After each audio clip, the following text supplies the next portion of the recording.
જય ગૌ માતા. દીપક ડાગલો. આજ પાછો એક જોક્સ કરું હો. કાલની જેમ લાઈક ને શેર કરશો ને તો સાંભળો. ભાઈડો કાલ જામનગર ગયો તો હું ભગભકીયો માણો આખા ગામને કહું વાં જઈશ ને વાં જઈશ ને વાં જવાનો. તડકે પડકે ખબર પડી દીપલો જામનગર જાય છે. તો મને કે દીપલા કે જામનગર જતો ને તો અમારા છોકરા સારું છાઈશું લેતો જઈશ. હા ભલે ને લેતો જાઉં. બિચારાનો વાં સિટીમાં જડતી ના હોય તો લાવો લેતો જાઉં. બીજું એક ખેલકીમાં દીધી છાઈસના શીસલાને. હું તો અહીંયાથી છકેડીમાં ચડ્યો. છકેડીમાં અહીં લાલપુર ઉતરો. લાલપુરથી ડાયરેક્ટ એસટી ધમાકામાં ચડ્યો. ત્યાં એમાં બહેનું એવું મેં કાંધીએ રાખીએ છાઈસના શીસલાને ઠેલકી. અને ભાઈડો 2-3 સીટ પાછળ બેઠો. તે ઘરનો રસ્તો ઘરનો બેગ ફ્રીજ બેકર ટાઈપ ને ઘરના છાઈસના શીસલાને ઢાંકણા ખુલી ગયા. એ બૂચ બૂચ બૂચ બૂચ બૂચ થતું કતરીને આમ ડાયરેક્ટ નીચે. એમાં બહેને એવું નીચે બેગ બાપા બેઠા હતા. એ એના છોકરાને નાતરું જોવા જતા.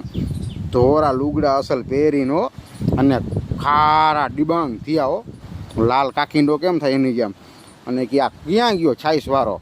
ભાઈડો મૂંગે મોટે બેઠો રહ્યો. કાંઈ બોલ્યો નહીં ને એમ કીધું નહીં મારા છાઈસના શીસલા એ કે જ્યાં કે એવું ઉતરે ને અને લેવા ને લાના ટાઠિયા ભાંગી નાખવાય. ભાઈડો ચૂપચાપ બેઠો રહ્યો. કાંઈ બોલ્યો નહીં કીધું નહીં છેટ લગણ કે છાઈસના શીસલા મારા હે અને બાઈ કોકના શીસલા લઈ જાઓ તો ધ્યાન રાખજો.